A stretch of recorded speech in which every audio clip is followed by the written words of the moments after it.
अस्सलाम वालेकुम फ्रेंड्स, आज की इस वीडियो में मैं आपको बताऊंगा कि हम टोपोग्राफिक सर्वे या एज बिल्ट कैसे लेते हैं। मेरे पास मशीन है टॉपकॉन की GT601। तो उसमें आपने टोपोग्राफिक सर्वे करने के लिए आपने ये डिस्प्ले नज़र आएगा, सर्वे में चले जाना है। सर्वे में जाने के बाद आपने टोपो में जाना है। टोपो में जाने के बाद ये पॉइंट नेम है, कोई भी आपने 1 2 3, मेरा जैसे लिखा हुआ है ER458, तो मैं यही कोड रखना चाहता हूँ तो इसलिए यही रख दूँ। और ये आ गया कोड। कोड में आपने कुछ भी, आप फ़र्क करो किसी दरख्त के नीचे पॉइंट उठा रहे हैं तो आप ट्री लिख दोगे, कहीं पोल आ रहा है तो आप पोल लिख लोगे।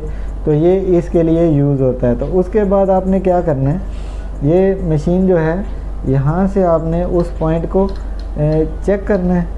चेक करने के बाद इसका ईस्टिंग नॉर्थिंग ये बिल्कुल सामने यहाँ पे नहीं आता है और यहाँ से आपने उसको स्टोर कर देना है।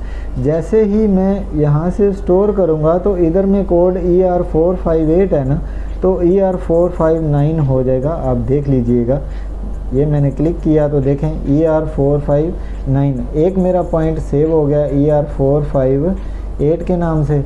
तो अभी मैं अगला पॉइंट टोपो करूँगा। फिर मैंने क्लिक किया, करने के बाद यहाँ पे फिर जो है मैं इसको सेव करूँगा तो ER460 हो गया।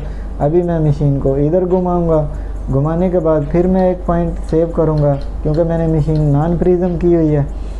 तो यहाँ से आपका ये सेव हो गया 461। अगर आप चाहते हैं कि ये सेव होने के बाद पॉइंट किधर गए हैं तो उसको आप देखना चाहते हैं तो आप होम में चले जाएं। होम में जाने के बाद यहाँ से आप स्टैक में चले जाएं। स्टैक में जाने के बाद पॉइंट में जाने के बाद ये साइड पे इसको दबाएं। दबाने के बाद ये फाइंड में बाय नेम में यहाँ पे आप मेरा था 460 मैंने सेव किया, तो एक पॉइंट को आप सर्च करें तो उधर ही सारे पॉइंट पड़े होंगे। ये मैंने कोड लिखा। लिखने के बाद आप यहाँ से क्लिक करें, फिर आप टिक करें और ये देखें ये मेरे वो पॉइंट पड़े हुए हैं ER460, ER459, ER458। ये मेरा टोपोग्राफिक सर्वे हो गया है। अगर वीडियो अच्छी लगी हो तो चैनल को सब्सक्राइब कीजिएगा। आज के लिए इतना ही। खुदा हाफिज़।